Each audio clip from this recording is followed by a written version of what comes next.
Pada 12 Mei 2025, suasana di Padang Serbaguna Universiti Utara Malaysia berubah menjadi medan kemesraan dan gelak tawa. Seramai 36 pelajar berhimpun dalam acara Gema Family Fiesta yang dianjurkan oleh Kelab Patriot Chapter Pahang. Program ini menghimpunkan pelajar anak-anak Pahang bersama rakan-rakan dari negeri lain yang turut menuntut di UUM. Ia menjadi wadah perpaduan dan interaksi yang berteraskan nilai kekeluargaan dan semangat kebersamaan. Menurut pengarah acara, Cik Norizan binti Zainuddin, program ini diadakan bagi menggalakkan pelajar supaya mengamalkan gaya hidup sihat dan kekal aktif.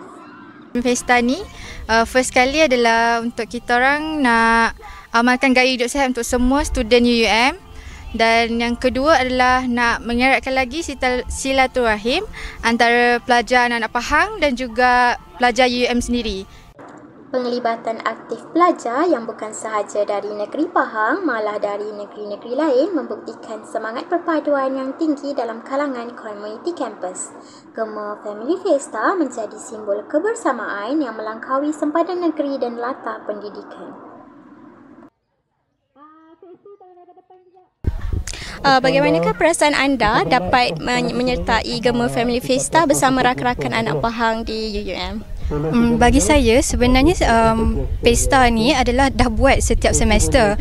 Cumanya kali ni baru saya ada peluang untuk join dengan kawan-kawan, and saya rasa kali ni macam dia lagi meriah daripada semester sebelum ni. Dia macam lagi ramai penyertaan kali ni, dan rasanya macam kali ni lagi ramai yang bagi reaksi yang memuaskan. Jadi saya rasa sangat gembiralah untuk berada dekat hari ini untuk join kita punya aktiviti pada hari ini. Harapan saya agar program ini dapat dijalankan sering kerana ia dapat meningkatkan kami punya teamwork dan meningkatkan silaturahim kita antara kelab, sebab antara kita orang ni berlainan kos. Jadi kita orang jarang sangat berkumpul.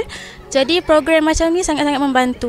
Sebagai penganjur utama, Kelab Patriot Chapter Pahang membuktikan komitmen mereka dalam membina generasi mahasiswa yang aktif, inklusif dan bersatu hati. Mereka menyasarkan untuk menjadikan program ini sebagai acara tahunan yang lebih besar dan terbuka pada masa akan datang.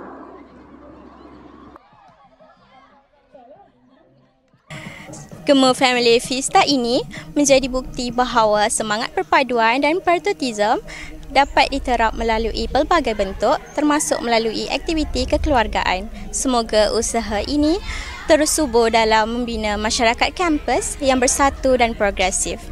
Dari Padang Serbaguna Universiti Utara Malaysia, Ayuni Nadira Johari melaporkan untuk Nadi Tinta. Mana yang dah 4 kita dah ambil yang keempat?